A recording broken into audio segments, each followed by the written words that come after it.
Hey, what is up guys? Welcome back to the channel and welcome back to Gran Turismo 7. So money making methods, glitches and all that lot are back once again. This time we're going to head to Tokyo thanks to a friend of mine and a subscriber of mine that goes by the name of Raddy, who kindly sent me a brand new glitch build. This involves essentially the Subaru BRZ 2021 model and a Toyota Supra 2JZ engine. So you will need the engine swap, just to warn you.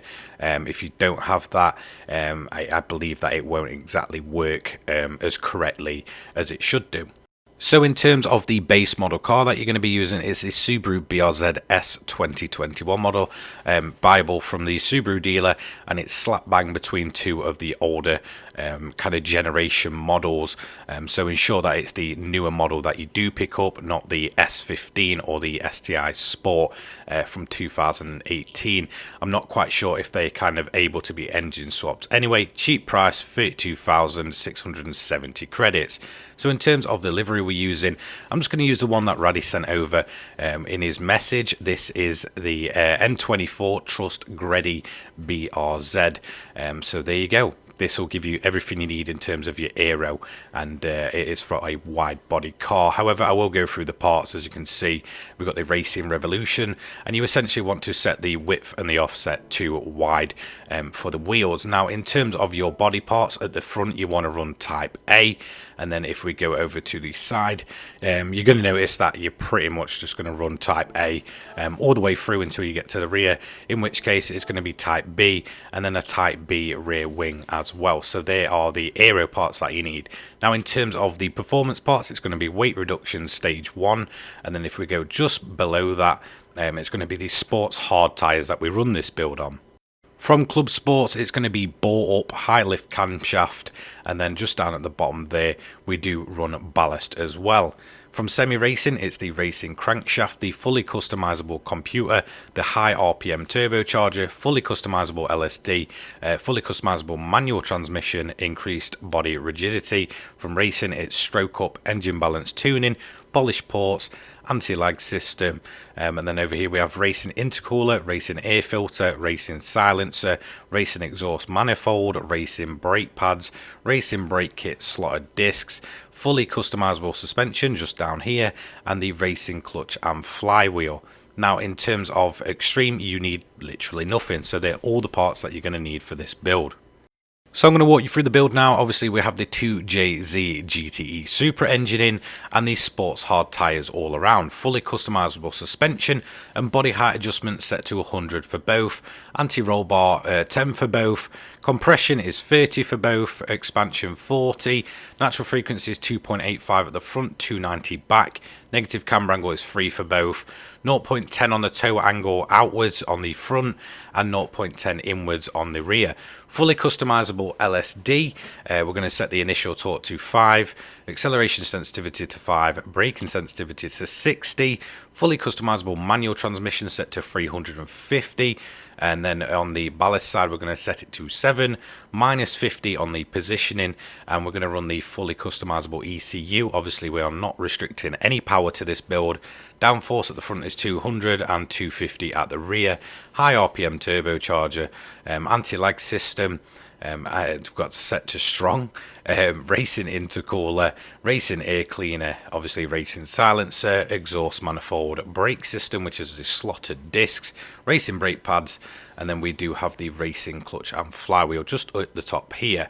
And then we do have the permanent mods, which is bore up, stroke up, engine balance tuning, polished ports, high lift camshaft, Racing crankshaft, weight reduction stage 1, and increased body rigidity.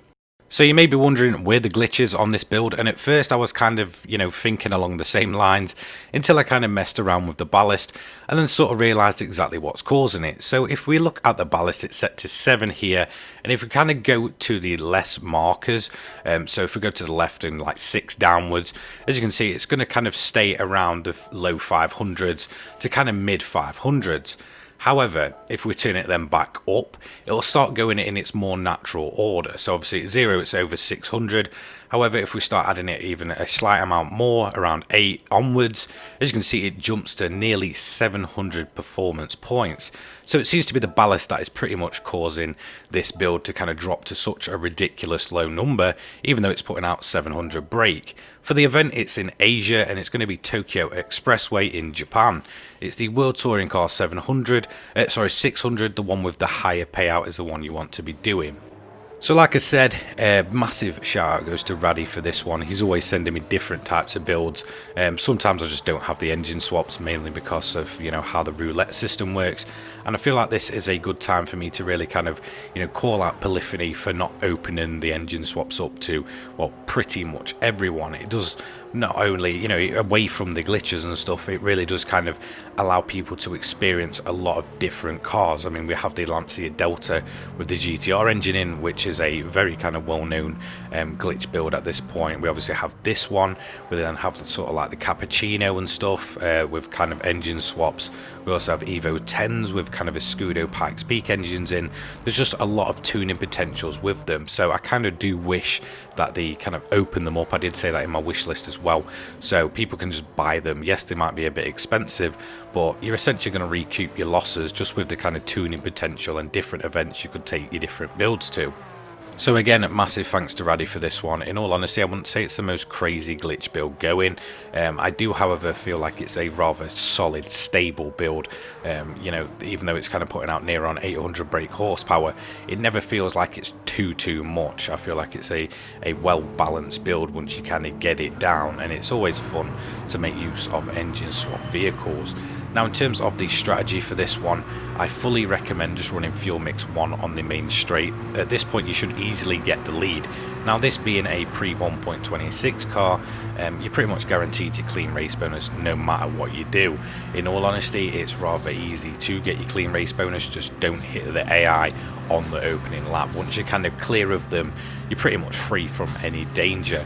It does seem to be hit and miss with certain people, but I'm yet to lose my clean race bonus, you know, currently using this build, and I've used it a few times at this point. This is my initial run, so whilst it's not the fastest, it's always good to kind of show you how to get, you know, your confidence up driving this build. So let me just explain what I've always said about Tokyo. Laps 1 to 3 are essentially just what I like to call survivor laps. Essentially at this point, it doesn't matter if you're putting your assists up, it doesn't matter if you're just slowly creeping around the circuit.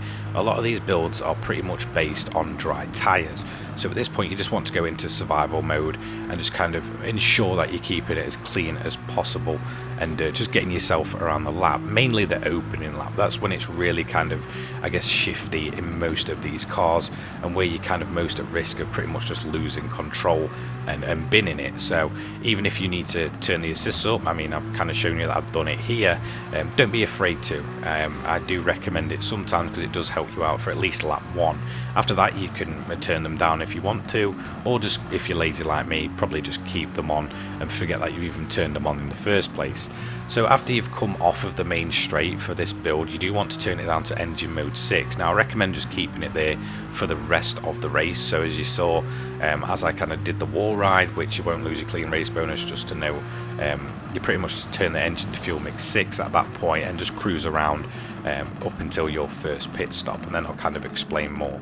So yes, essentially the starting first 3 laps are just essentially survival, with lap 1 being the most crucial. Once you get onto lap 2, you'll notice your times are just going to start to plummet to the point where the track dries out, and then again your laps will start getting even faster. From around about lap 4 onwards, it seems to be between laps 4 and 5 for most cars. I'd say it's more geared towards lap 5, but you're still in mainly the more dry conditions by lap 4. So I'll just show you the other key points of this strategy. This is the one I went for. Feel free to make your own. Let me know if you get any success with them. From lap 4, you're pretty much going to be in the clear really in terms of survival. You can start throwing the car around a lot more. It's a lot less likely to hit puddles. The standing water's kind of shifted off. In terms of your first pit stop, I recommend doing it at the end of lap 6 going on to lap 7. It's pretty much the halfway point, and I kind of just choose to put tyres on and fill the car to full. I feel like it's a decent time to pit. Again, you're not going to kind of run the risk of losing out and running out of fuel mid-lap, plus you're putting fresh tyres on, which will easily get you to the end of the race. You may get a little bit of wear, but it's never too much to the point where you kind of run the risk of running them all the way down and going for a nice little spin in your final few laps and realizing that you're kind of just spinning in circles and you've got no grip. So that's the last thing you want to do. So end of lap 6 going on to lap 7 is pretty much the ideal time to pit. After that, you don't need to worry about pitting. Obviously, it's a one-stop method. At this point, I recommend just keeping it in fuel mix 6 and just going on with your race as normal. Now, I will kind of note that around about lap 12, I did have quite a bit of fuel to burn. So I just turned the engine up and just went for a fastest lap. I didn't manage to get it because I ended up running into a ton of traffic, which was rather frustrating, and I feel like just kind of limited what my fastest lap could be. But I could easily see this car being able to dip under that 2-minute barrier rather quite easily. In terms of a straight line, it's an absolute rocket. So there we go, event done, strategy done, and everything else covered with this vehicle. As you can see, even kind of with a bit of a rough initial run, we did it in 26 minutes 1 second, 0.846, with a fastest lap on lap 8 of a 2-minute 3.096. Now I feel like I should have turned the AI difficulty up to kind of stop myself from running into the AI so much in terms of lapping them. I feel like that really does massively slow down your overall lap times. So as you can see, it's 825k in around about 25 minutes. In all honesty, Tokyo is still the best way in terms of kind of time for money. I feel like there's a lot of usable cars there, but I feel like a lot of people are very worried about losing that clean race bonus. And in all honesty, in the 3 times that I've tried this car, I have not once lost that clean race bonus. So I feel like it's a bit of a safe bet to go out and use this car without kind of losing all of that time. So there we have it, another glitch build, another engine swap method done and dusted. Thank you so much for your support recently. Don't forget to check out my Discord and my Twitter and my donation link down in the description down below. Big thank you to my sponsors, the Controller People and Poggers. Controller People, they're there for all your controller needs, your custom controllers, as well as kind of your pro esport controllers. And then Poggers, well, they are kind of an energy drink and sleep supplement company, and I thank them for supporting me. Take care, guys. Peace.